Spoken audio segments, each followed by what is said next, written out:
오늘 마태복음 26장 36절로 46절 말씀을 통하여서 아버지의 원대로 하옵소서라는 제목으로 강의에 이어가도록 하겠습니다.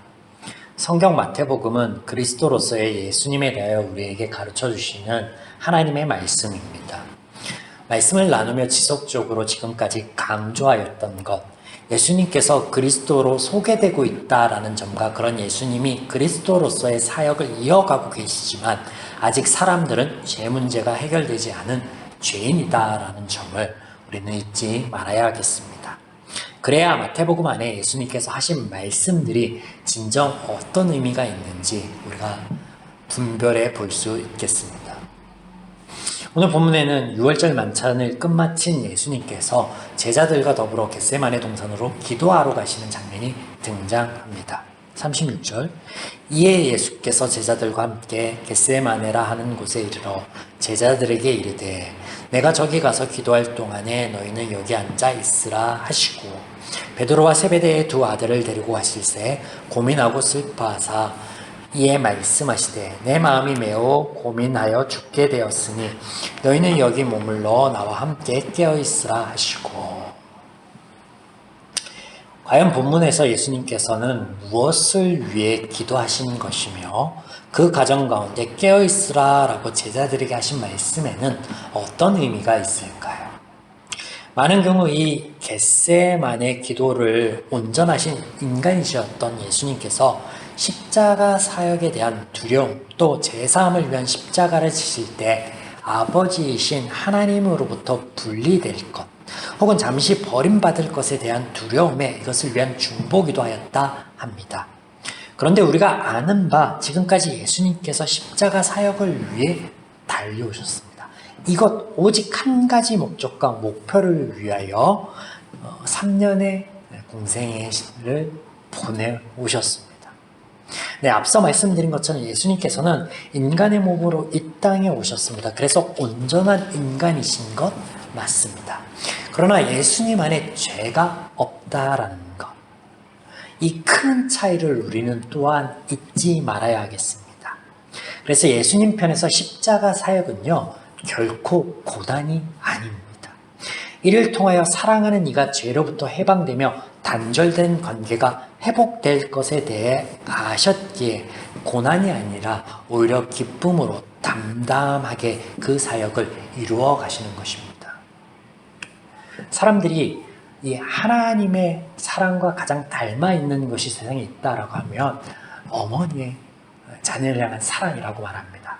하지만 극단적인 상황으로 내몰리면 이 어머니조차도 자녀를 버릴 수 있다라고 얘기합니다. 하지만 기꺼이 내 자녀를 위하여 목숨, 그보다 더 귀한 것 아깝지 않게 내버릴 사람들 이 땅에 수도 없이 많이 있습니다. 하물며 하나님이신 예수님일까요? 또 예수님께서는 이 십자가가 끝이 아니다라는 것, 부활하실 것이며 부활 이후의 모든 상황들도 이미 아십니다. 사람들이 두려워하는 것은요, 알지 못하기 때문에 그렇죠. 미래에 대한 두려움, 미래 결과에 대한 두려움. 예수님은 아신다라는 것. 그 안에 죄가 없기에 하나님적 가치관, 하나님의 마음 그 안에 있다라는 것. 우리가 본문을 조금 더 깊이 이해하기 위해서는 지금까지와 마찬가지로 전후 문맥의 흐름과 이야기들을 모두 고려해 보아야 하겠습니다. 지금 예수님께서 기도하시는 이 장면이 사실 6월절 저녁에서부터 이어지는 대목입니다. 그러니까 6월절 저녁을 준비하시는 장면, 그리고 그때 마리아, 본문에서는 이름이 표기되고 있지 않지만 마리아가 향유를 붓는 사건, 그리고 유다가 예수님을 넘겨주기로 한 사건, 6월절 만찬 자리에서 대속의 피에 대한 말씀과 제자들 모두 예수님을 떠날 것에 대해서 말씀하신 것, 네.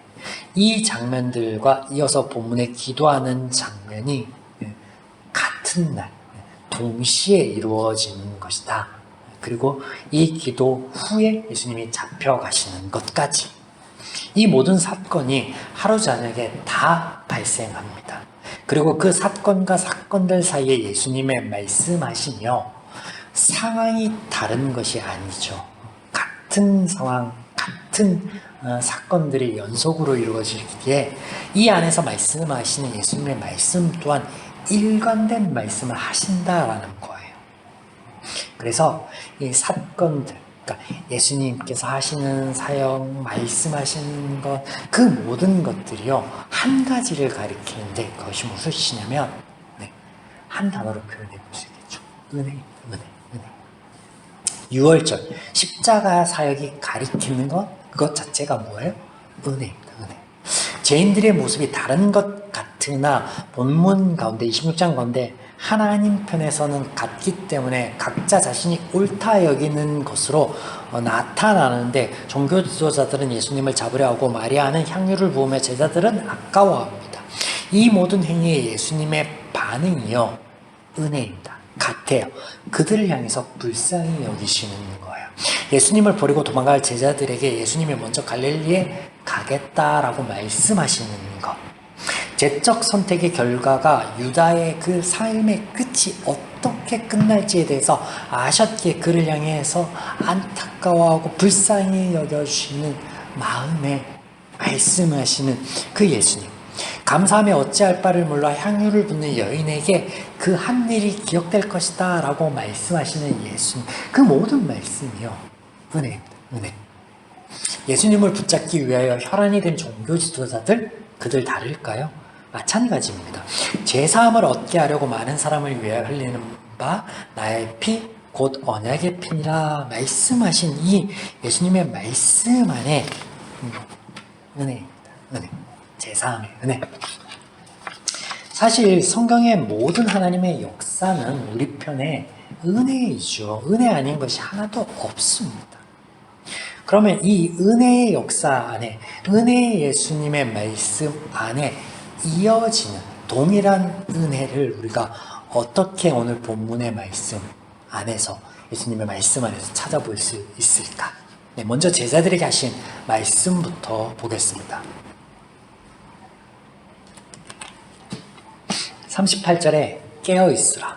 예수님께서 말씀하시고 자고 있는 제자들을 보시고는 다시 깨어서 기도하라 라고 41절에 말씀하십니다. 무엇을 위해 예수님께서 제자들에게 깨어있으라 또 기도하라 라고 말씀하시는 것일까요?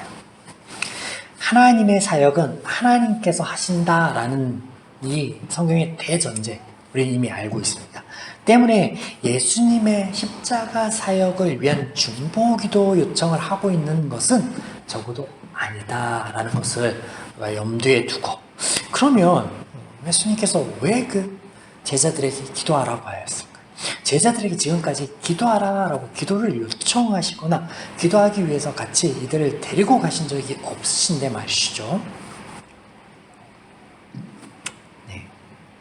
예수님의 말씀처럼 제자들은 죄인입니다.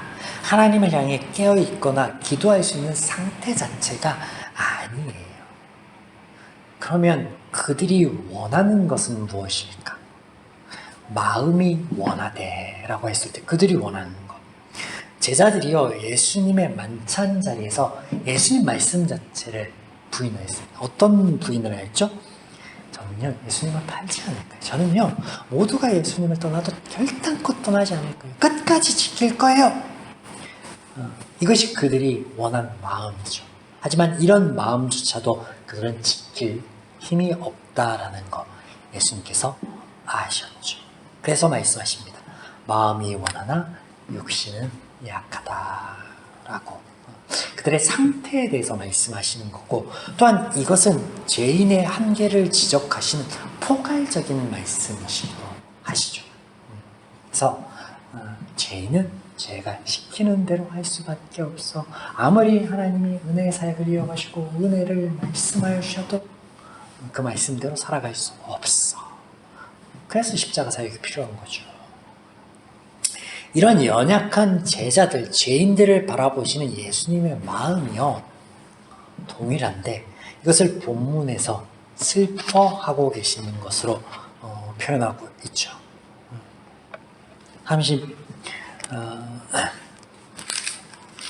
36절에 보시면 37절에 고민하고 슬퍼하사. 그러니까 예수님이 하실 사역에 대한 슬픔과 고민이라기보다 그들 향한 동일한 마음의 말로다. 그렇게 보아야 하겠습니다.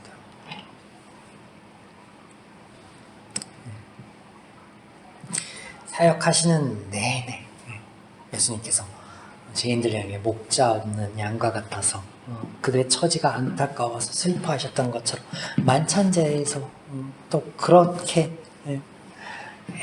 안타까워하셨던 것처럼 지금 그들의 마음은 원이 있을 때 그걸 시킬 수 없는 그들의 연약한 존재, 그것에 대해서 안타까워하시는 거죠.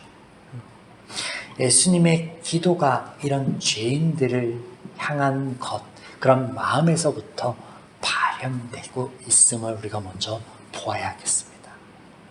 그래서 그들을 위한 중보 기도이며 이것이 십자가를 지실 예수님의 사역으로 자연스럽게 이어지는 거예요. 그래서 단순히 십자가 사역을 위한 예수님의 그 연약함 가운데서 혹은 하나님과의 분리, 그것에서 기도하시는 것을 훨씬 넘어서는 것이죠. 사랑하는 여러분, 우리의 연약함에 대하여 하나님께서는 아십니다. 그래서 우리가 아직 죄인 되었을 때도 우리를 향해 안타까워하셨고 은혜를 베푸셨습니다.